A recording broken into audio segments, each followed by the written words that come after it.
Magandang gabi po sa ating lahat. Dito naman po tayo sa ating daily devotion at ako'y share sa inyo ng apat na verses.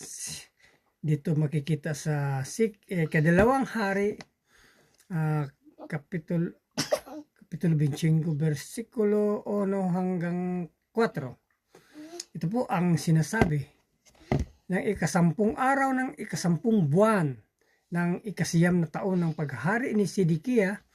Lumusob si Haring Nebukadnezar ng Babylonia at ang buong sundalo niya sa Jerusalem. Nagkampo sila sa labas ng lungsod at nagtambak ng mga lupa sa gilid ng pader nito para makasampa sila. Pinalibutan nila ang lungsod hanggang sa ika-11 taon ng paghari ni Sedekia.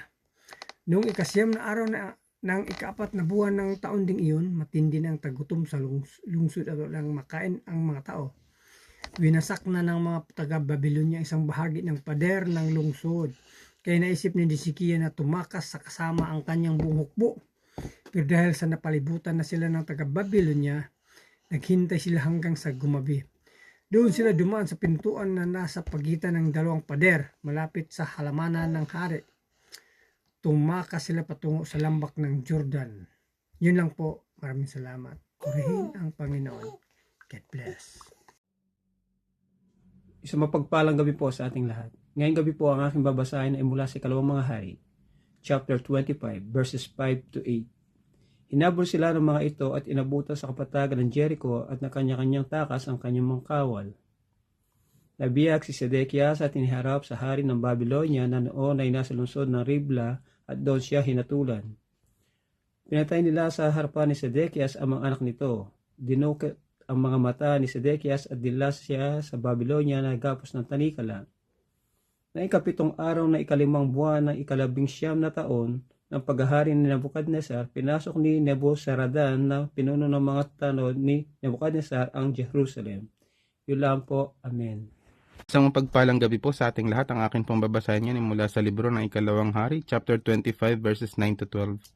Sinunog niya ang templo ng Panginoon, ang palasyo, ang lahat ng bahay sa Jerusalem, ang lahat ng mahalagang gusali.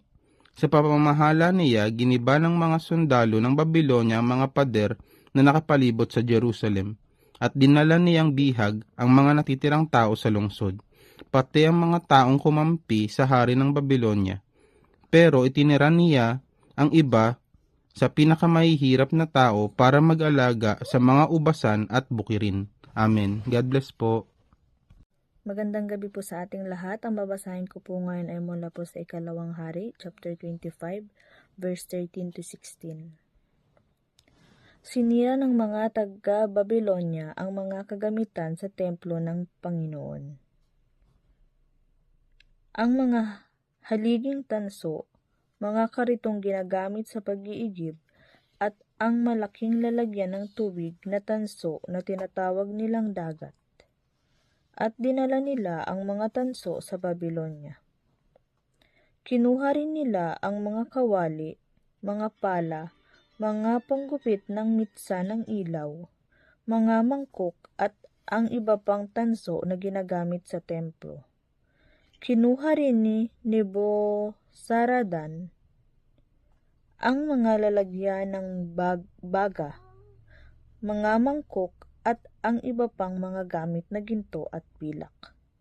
Hindi matimbang ang mga tanso na mula sa 2 haligi, sa malaking lalagyan ng tubig na tinatawag na dagat, at sa mga karito na ginagamit sa pag-iigib ng tubig. Ito ang mga bagay na ipinagawa noon ni Solomon para sa templo ng Panginoon. Amen. God bless po. Magandang gabi po sa lahat. Ang babasahin ko po ngayon ay makikita sa 2 King chapter 25 verse 17 to 20. Ang taas ng isang haligi ay 8 metro at may korunang mahigit na 1.25 metro ang taas. Nababalot ito ng mga palamuting tanso. Hinabi ang iba at ang iba naman na may kahugis ng prutas na granada. Dinalang bihag ang mga taga-Juda sa Babylonia.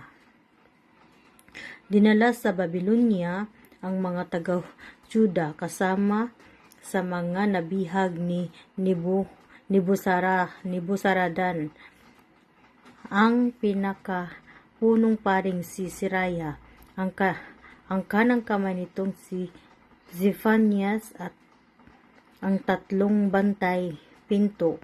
Nabihag din niya ang namamahala sa mga mandirigma ng lungsod. Ang 5 tagapayo ng hari, ang kalihim ng pinunong kawal at ang 60 taong nakita niya sa lungsod. Ang mga ito'y dinala niya sa Ribla, sa kinaroroonan ng hari ng Babylonia. Yun lang po, purihin ng Diyos. God bless. Hello po, good evening. Ang aking Bible verse for today is from 2 Kings chapter 25 verses 21 to 25. Verse 21. At doon ipinapatay ng hari sa lupain ng Hamat. Sa ganitong paraan, dinalang bihag ang sambayan ng Juda mula sa kanilang lupain. Si Gedalias na anak ni Ahikam at apo ni Safan ay hinirang ni Haring Nebukadnezar bilang gobernador ng mga natirang mamamayan ng Juda. Nang mabalitaan nito ng mga pinuno ng hukbo na hindi sumuko, sila at ang kanilang mga tauhan ay lumapit kay Gedalias sa Mispa. Ang mga ito'y sina Ismael na anak ni Netanias, Johanan na anak ni Kareya, Seraias na anak ni Tanumet na Netofatita, at Jaazanias na anak ng Maakateo. Sinabi sa kanila ni Gedalias, "Huwag kayong matakot sa mga taga-Babylonia. Dito na kayo tumira at maglingkod sa hari ng Babylonia at walang masamang mangyayari sa inyo." Ngunit ng 7 buwan, dumating si Ismael na anak ni Netanias at apo ni Elisama mula sa angkan ng hari na may kasamang 10 tao. Pinatay nila si Gedalias, ang mga Hudyo at ang mga taga-Babylonyang kasama niya sa Mispa. Ang mabuting balita ng ating Panginoon. Muli po isang mapagpalang araw po muli sa ating lahat at purihin ng Panginoon na tayo po'y nakakapag-devotion sa bawat araw, na ito po ay isang favor ng Panginoon na atin pong tinatanggap.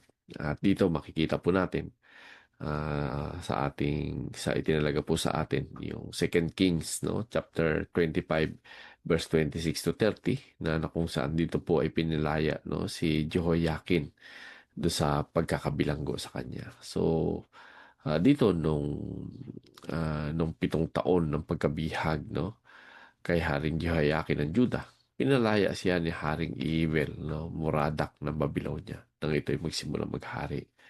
So naging mabuti po yung pakikitungo ni Evil Muradak kay Jehoiakim, at pinakamatindi nga po nito ay pinarangalan pa siya ng hari, no, ng higit sa ibang haring bihag din do sa Babylonia. Kung kaya't hinubad po ni Jehoiakim yung kautusan niya, kasuotan niya bilang isang bihag hanggang sa siya ay mamatay. At dito makikita po natin na talagang ang Diyos ay makatarungan, no? At sa ating po magbabasa, makikita natin na talaga yung pagkabagsak ng Juda, ito po ay isang katibayan na yung kanilang pagsuway sa Panginoon ay nagdulot po ito ng isang parusa na mula sa ating Panginoon. Dito makikita din po natin na si Jehoiakim, no, nagkaroon po siya ng pag-asa na sa gitna ng kanyang kahirapan. So yung awa po talaga ng Panginoon ay talagang ito po yun na mamagitan, no, para tayo ay muling bigyan ng pagkakataon ng kaginhawahan at karangalan do sa buhay. Na nangyari po ito kay Jehoiakim. At dito makikita natin na talagang yung plano ng Diyos ay ito po ay nananatili na kahit tayo ay andun tayo sa sitwasyon na tayo ay nagdurusa. Talagang ito ay isang pagpapaalala na ang Diyos po ay tapat sa kanyang pangako. At ito ay isang bahagi ng kanyang malawak na plano para sa bawat isa. So purihin po ang Panginoon and God bless everyone.